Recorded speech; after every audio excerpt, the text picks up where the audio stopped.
오늘은 예수의 사람 말씀 시리즈 그 세 번째 시간으로 우리가 본문을 중심으로 예수께 속해야 예수의 사람이다. 한번 따라하실까요? 예수께 속해야 예수의 사람이다. 네, 그 제목으로 귀한 하나님의 말씀의 은혜를 함께 나누고자 합니다. 여러분, 우리가 내 안에 사시는 그리스도, 내 안에 사시는 그리스도, 그리고 그리스도를 닮아가는 것이라는 말씀으로 예수 말씀 시리즈 그 첫 번째와 두 번째의 말씀을 나누었습니다. 오늘은 이어서 세 번째로 우리가 예수의 사람은 곧 예수께 속한 사람이다 하는 그런 주제의 말씀을 함께 나누고자 합니다. 여러분, 내가 어디에 속해 있다, 즉 소속감, 여러분 내가 어떤 사람인지를 평가받고 그 기준이 되고 판가름하는 또 다른 기준이 될 겁니다. 당신은 어디에 속해 있습니까? 예를 들어서 저는 대한민국 국적이죠. 그러면 대한민국에 속한 국민이죠. 백성이죠. 그리고 광주 광역시에 소재하고 살아가는 그런 사람이죠. 네, 당신은 어디에 속해 있습니까? 대한민국 국민입니다. 광주 광역시 시민입니다. 더 나아가서 직업으로 따지면 저는 광주 은혜교회에 속한 목사입니다.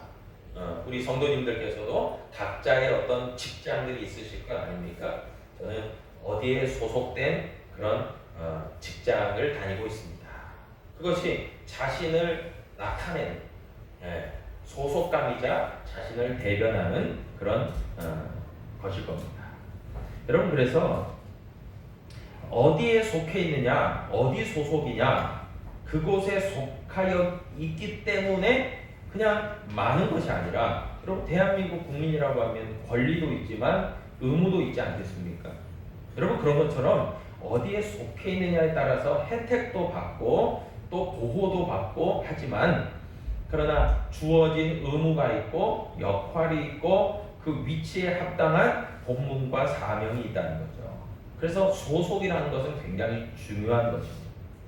여러분, 소속을 이탈한다, 나는 소속이 되고 싶지 않다, 여러분 그래서 예를 들어서 주민등록을 말소한다든지 정말 좀 안타깝게도 노숙자의 삶을 살아간다든지 깊은 산속에 들어가서 나홀로 외톨이로 살아간다든지 뭐 이럴 수는 있을지 몰라요, 개인적 선택으로.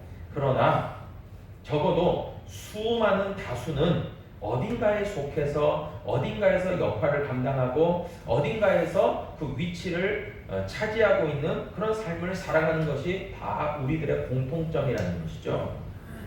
여러분, 그런데 오늘 본문인 요한복음 15장 아주 유명한 말씀 아닙니까?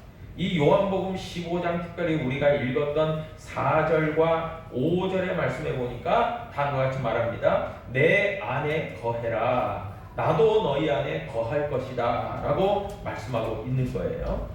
여러분, 거하라 라고 했으니까요, 여러분 이것은요 예수님께서 우리에게 주시는 명령이에요. 나의 안에 거해라, 그러면 나도 너희 안에 거할 것이다 라고 말씀하시는 거예요. 이게 명령이라는 겁니다. 왜 명령을 하셨을까요? 구약의 신명기도 그렇고 여러 구약의 율법들도 그렇고 법도와 규례와 그런 것들을 이야기를 왜 하십니까?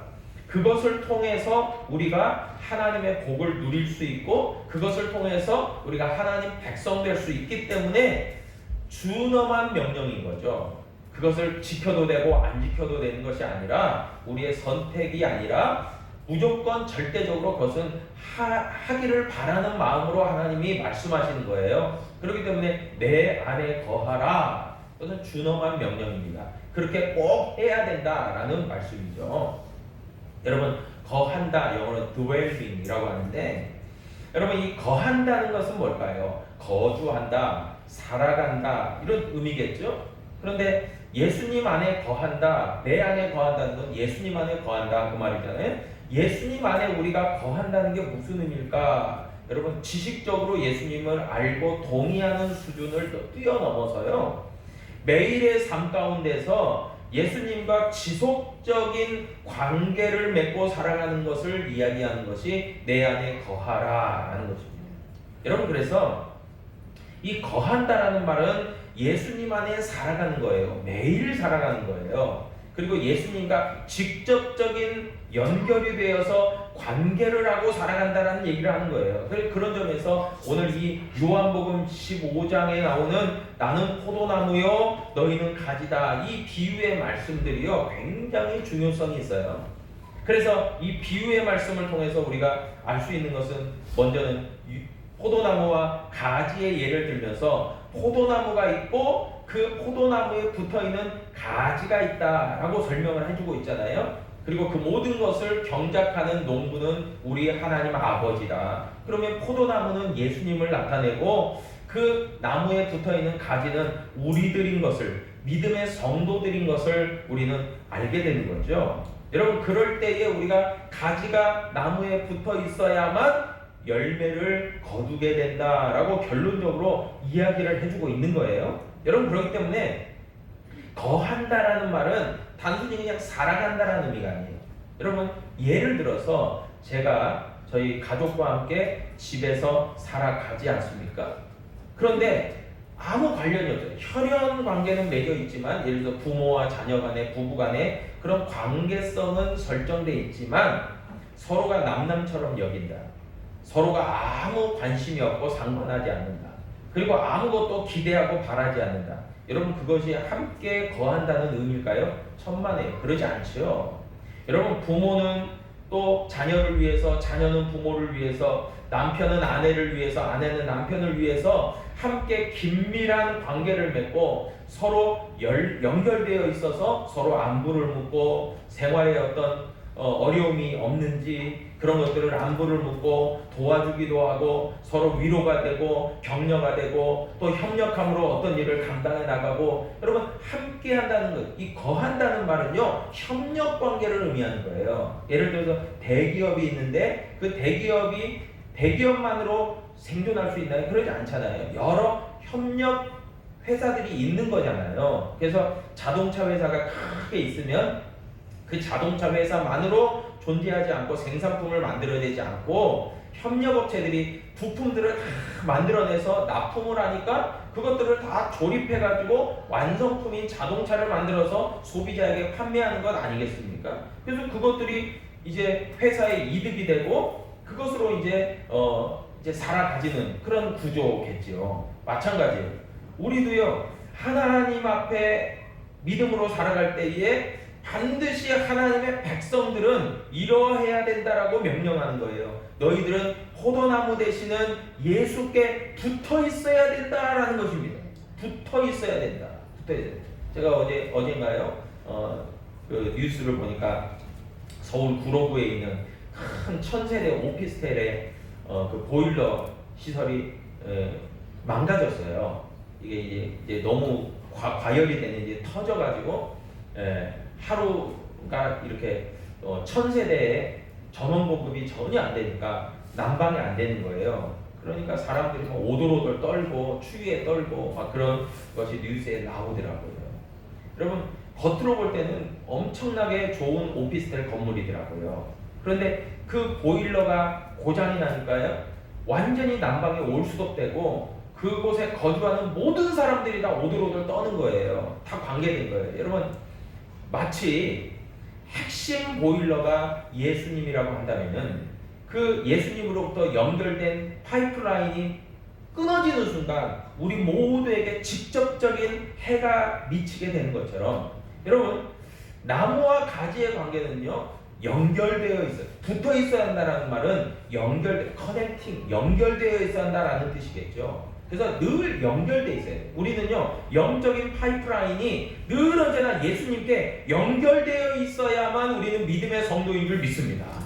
늘 연결되어 있어야 돼요. 기도의 파이프라인, 말씀의 파이프라인, 성령의 그 역사의 파이프라인, 그 모든 파이프라인들이 다 연결되어 있어야 돼요. 그래서 그 가운데서 우리는 능력을 받고 생명을 공급받게 되는 거죠. 붙어 있어야 된다, 연결되어 있어야 된다라는 말이겠죠.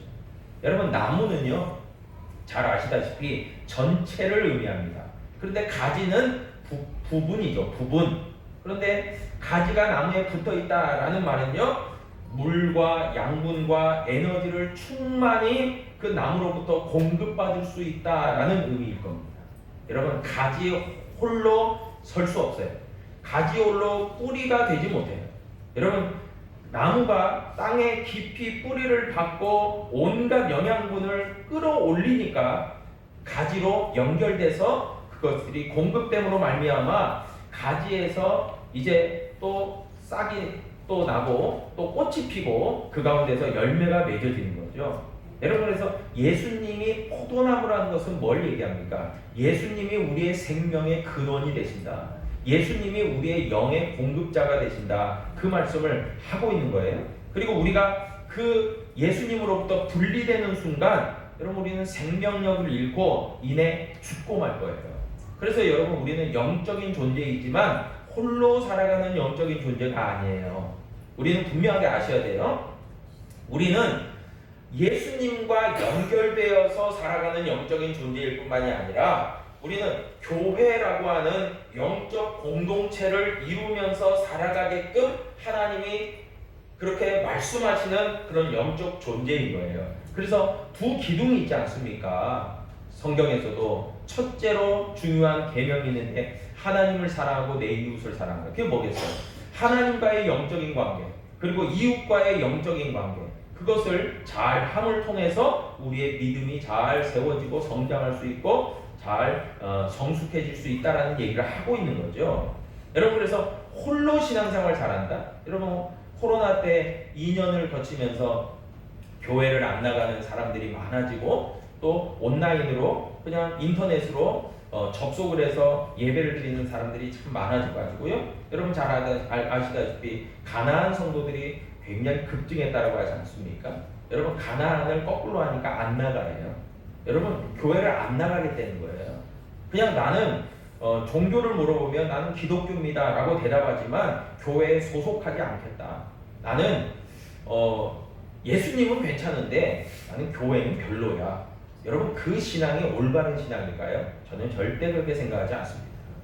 여러분, 그렇게 신앙이 자랄 수도 없어요. 홀로 그렇게 생존할 수 있는 게 아닙니다. 영적 질서상 우리는 하나님으로부터 연결되어 있고 교회를 통해서 다른 이웃들과 다른 믿음의 성도들과 연결되어 있어서 자라는 큰 나무로 함께 자라나는 그런 하나님의 백성인 줄로 믿으시기를 바랍니다. 그런 의미에서요, 내 안에 거하라는 것은 준엄한 하나님의 절대적 명령이에요. 그래서 우리를 향한 부담일 수 있어요. 책임일 수 있어요. 그러나 분명한 것은 우리를 잘 되게 하기 위해서, 우리를 복되게 하기 위해서 하나님 말씀하셨다는 것에 우리는 확신을 가지고 순종하며 나아갈 때 저와 여러분들에게 복이 있을 줄 믿습니다.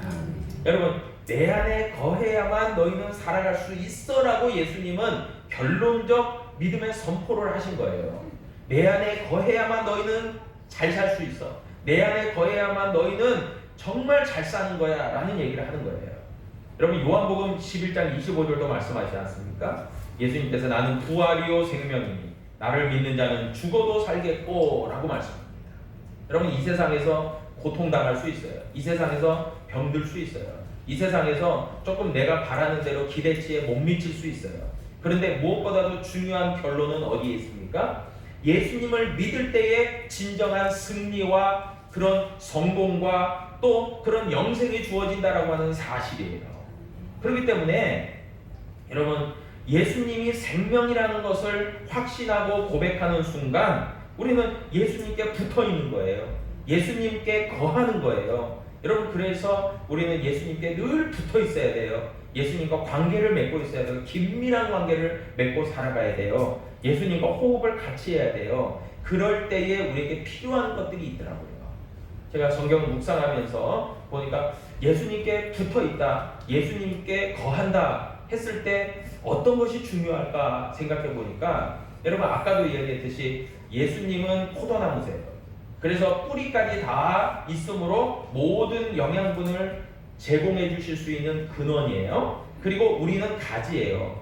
예수님이 없다면 우리는 결코 열매를 맺을 수 없는 존재예요. 거기에 속한 존재예요. 여러분, 그럴 때 우리에게 성경은 분명하게 우리의 마음을 지키라고 얘기해주고 있더라고요. 잠언 4장 23절에 보니까요, 모든 지킬 만한 것보다 더욱 내 마음을 지키라. 생명의 근원이 이에서 남이니라 말씀합니다. 여러분, 생명의 근원이 마음으로부터 비롯된대요. 여러분, 마음 먹기에 달렸다라는 말도 있죠. 그런데 이것을 너무 심리학적으로 접근하지 마시고 영적인 접근을 한번 해보세요. 그러면은 마음이 뭘까 생각해보면 그 마음은요, 심령을 얘기합니다. 다른 말로 이야기하면 우리가 영적 존재라는 거예요.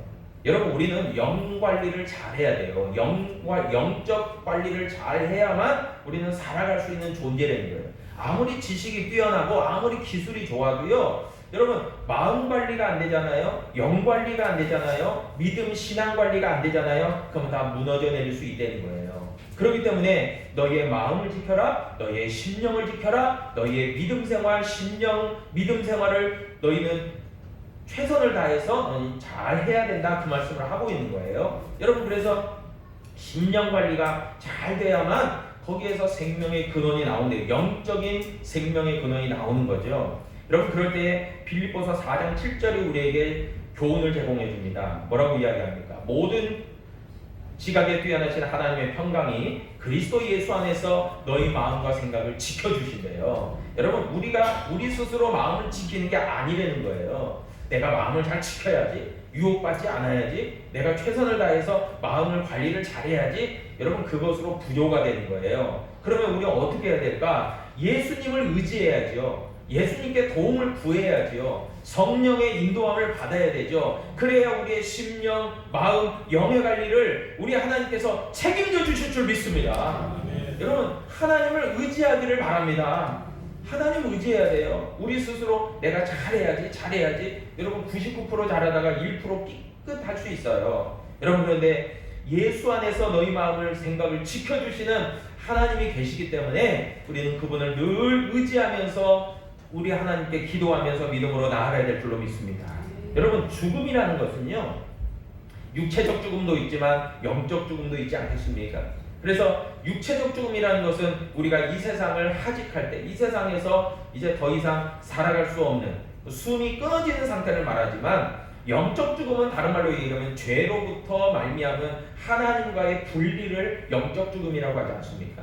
그래서 예수님께 붙어있다라고 하는 것은 영적인 생명이 아직도 살아있는 걸 얘기해요. alive, 살아있어요. 꿈틀대는 거예요. 영적으로 살아있어요. 기도도 됩니다. 찬송도 됩니다. 예배도 드리고 싶어요. 하나님 말씀이 좋아요. 이게 영적으로 살아있는 증거들입니다. 그런데 어떻습니까? 죄로 인해서 하나님과 분리되는 순간요, 그 사람은 영적으로 죽어져 가요. 그리고 영원히 사망해버리면 어떻습니까? 하나님을 거부합니다. 하나님의 은혜를 거절합니다. 그리고 내 뜻대로 살아가려고 합니다. 우상을 섬깁니다. 세상적으로 살아갑니다. 여러분, 그럴 때에 분명하게 결론은 어떻습니까? 영적인 죽음이라는 거죠. 여러분, 그래서 우리가 내 안에 거하라, 이 말은요, 너희가 영적인 생명을 유지해 가라. 너희가 나로 말미암아 영적인 삶을 살아야 된다. 영원히 하나님과 호흡하고 살아있고 그렇게 영적으로 충만한 삶을 살아야 된다라는 얘기를 하고 있는 거예요. 여러분, 우리가 신앙생활하면서 예배드리고 기도하고 말씀을 배우고 말씀을 또 사모함으로 또 따라가고 또 행하고 그렇게 사랑으로 섬기고 하는 이 모든 것들이요, 영적으로 살아있기 때문에 할 수 있는 거예요. 절대로 우리가요, 영적인 호흡이 끊어지는 순간, 기도가 안 되는 순간, 그리고 말씀이 들려지지 않는 순간, 우리가 말씀에 순종하여 살아가지 않는 순간요, 우리의 영적인 근육은 굳어집니다. 우리의 입은 닫혀집니다. 우리의 귀는 멀어집니다. 우리의 영적인 눈이 닫혀져요. 우리는요, 어느 면에서 보면요, 겉으로는 아무렇지도 않은 것처럼 보이지만 영적으로는 눈이 안 보이는 사람일 수도 있어요. 귀가 안 들리는 사람일 수도 있어요. 마음이 꽉 막힌 사람일 수도 있어요. 여러분, 행동에 아무것도 안 되는 우리는 지체 장애자일 수 있어요. 여러분, 그렇기 때문에요, 예수님 안에 거하고 예수님께 붙어 있어야만 우리는 살아있는 생명체일 뿐만이 아니라 영적으로 살아있는 하나님의 백성 되는 줄 믿으시길 바랍니다. 여러분, 두 번째로요, 여러분 이렇게 내 안에 거하라 나도 너희 안에 거하겠다 그러면 너희가 살 것이다 라고 말씀하는데요. 여러분 현대인들은 참 결과를 좋아해요. 그래서 과정보다도 결과. 그래서 야 누군가가 로또로 뭐 10억을 받았어 그러면 그 결과에 열광해요. 예, 그리고 누군가가 잘 됐어 그러면 뭐 열광합니다. 근데 그 과정을 쏙 빼놓고 결과에 치중하는 부분들이 참 많아요. 여러분 그런데 예수님과의 이 관계, 아까도 이야기했듯이 예수님 안에 있다는 것은 예수님과의 긴밀한 관계를 얘기하는데 여러분 열매에 너무 치중하지 마십시오. 과정이 있다면 자연스럽게 열매는 결과는 맺어지게 되기 때문에 그렇습니다. 여러분 열매에만 너무 눈이 돌아가고요. 그것에만 집중하고 그것에 신경 쓴 나머지 여러분 예를 들어서 어떤 분이 잘 됐어요. 어떤 분이 정말 성공했어요. 어떤 분이 예수님 믿어서 정말 인생이 참 복받았어요. 여러분 그거 야 좋다. 근데 그 사람이 어떠한 고난을 견디고 어떻게 믿음으로 승리하고 어떻게 하나님과의 관계를 맺어나가는가 그것에 대한 과정이 있어야만 결과가 주어지는데 과정을 등한히 여기고 과정은 나 몰라라 하고 그 결과만 나에게 주십시오. 여러분 이게 기복신앙하고 뭐가 달라요? 여러분 예수님은요 하나님은요 우리와 인격적인 관계를 맺으신 분이에요. 그래서 우리가 과정을 통해서 우리의 삶의 현장을 통해서 하나님과 우리가 긴밀한 관계를 맺고 그렇게 살아갈 때에 마지막으로 결론적으로 열매들을 맺어주시는 거예요. 열매들이 있게 하시는 거예요. 여러분 그래서 그 과정이 참 중요합니다. 그럴 때요 우리가 성경은 우리에게 예수님과 우리의 관계를 굉장히 많이 설명하고 있습니다. 주는 나의 선한 목자다. 우리는 그분의 양이다. 그렇죠? 네. 그런데 또 다르게 표현되는 그런 표현들이 있습니다. 요한복음 15장 14절에 보니까요. 너희는 내가 명하는 대로 행하면 곧 나의 친구라 얘기합니다. 예수님이 우리의 친구가 되신데 여러분 친구, 예수님과의 관계가 프렌드십. 이 친구라는 관계 이거 얼마나 좋은 겁니까? 여러분 친구는 뭐예요? 내가 답답할 때 힘들 때 나의 위로가 되어주는 존재예요. 진짜 마음을 나누고 허심탄회하게 내 사정을 이야기할 수 있는 친구예요. 그 어떠한 사람에게도 이야기 못 나누는 것을요 그 나의 친구에게 이야기할 수 있다는 거예요. 위로가 돼요. 격려가 돼요. 소망이 생겨요. 여러분 그것이 친구입니다. 근데 예수님이요 우리의 친구가 되신다라고 얘기하고 있습니다. 여러분 이렇게 긴밀한 관계, 밀접한 관계, 그 관계를 예수님은 우리에게 요청하고 계신다는 거예요. 그뿐만이 아니에요. 히브리서 2장 11절에 보니까요. 거룩하게 하시는 이와 거룩하게 함을 입은 자들이 다 한 근원에서 난지라 그러므로 형제라 부르시기를 부끄러워하지 아니하시고 라고 얘기합니다. 여러분 우리는요 예수님의 친구만이 아니라 예수님의 한 근원에서 난 형제인 줄 믿습니다. 네, 형제예요. 예수님과 형제래요. 너희는 나의 형제요 자매이라. 하나님의 뜻대로 행하는 자라야 내 형제요 내 자매가 될 것이다.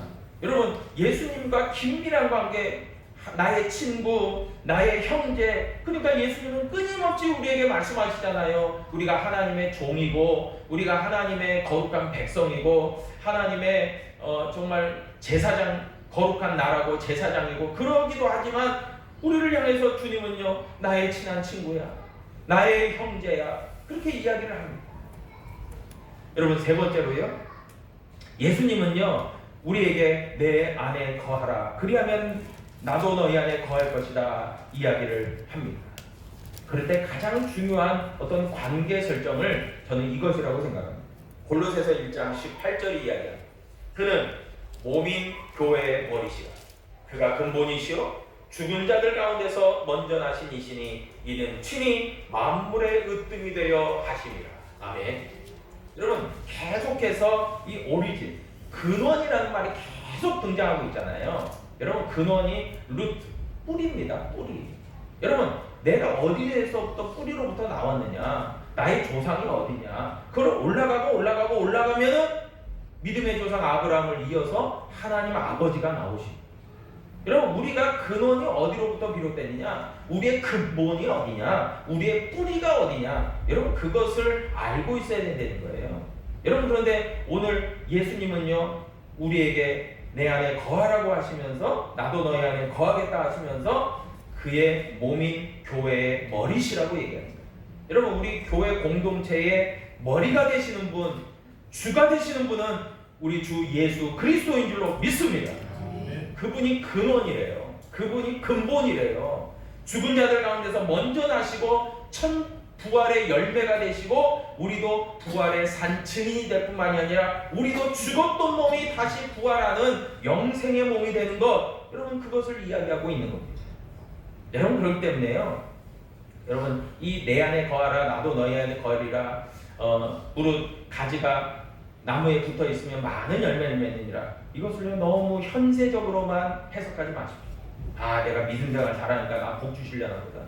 나 믿음 생활 잘하니까 나 강건하고, 나는 뭐 병도 하나도 안 걸리고, 나는 잘 먹고 잘 살고, 나는 그렇게 해야 되겠다. 여러분, 결과만을 너무 치우치지 마십시오. 여러분, 진짜 결과는요, 하나님이 주실 결과는 아직 주어지지도 않았을 것 같아요. 여러분, 우리는 이 땅을 살아가면서 하나님이 주신, 어떻게 보면은 그 부스러기 은혜요, 부스러기 은혜만을 맛볼 수 있는 그런 상황일 수 있어요. 여러분, 하나님이 우리에게 주시는 무궁한 은혜, 엄청난 은혜, 만복의 은혜는요, 아직 주지도 않았어요. 하나님 아직 주어지지 않아요. 우리가 천국에 가서 하나님과 공부하면서 하나님의 그 기쁨이 되고 은혜가 되고 하나님을 찬양하고, 이 기쁨은 세상의 기쁨과 비교가 안 된다잖아요. 그래서 너무 신앙적인 것을 현세적으로 놓고, 아, 내가 이 땅을 살아가면서, 이 세상을 살아가면서 내가 결과적으로 좋아야지, 그러니까 하나님 잘 믿어야지, 여러분, 그렇게만 너무 해석하지 마시기 바랍니다. 여러분, 아까도 이야기했듯이 하나님은 그런 정도의 존재가 아니세요. 하나님은요, 우리가 하나님께 붙어있는 순간 우리를 영적으로 완전히 뒤바꿔 놓으시고요, 우리를 완전히 새롭게 하시고요, 우리가 정말 세상에 속한 자가 아니라 하나님께 속한 자로 영적인 관계로 맺어주시고요, 우리를 우리의 하나님의 자녀 삼아주시고요, 예수 그리스도의 친구요, 예수 그리스도의 형제로 삼아주시고요, 우리를 그렇게 친백성 삼아주신다는 거예요. 이 엄청난 은혜와 복이요, 하나님으로부터, 근원 되시는 하나님으로부터 연결되어 있을 때에 놀랍게 우리에게 주어진다라고 하는 사실을 여러분 꼭 기억하시기를 축복합니다.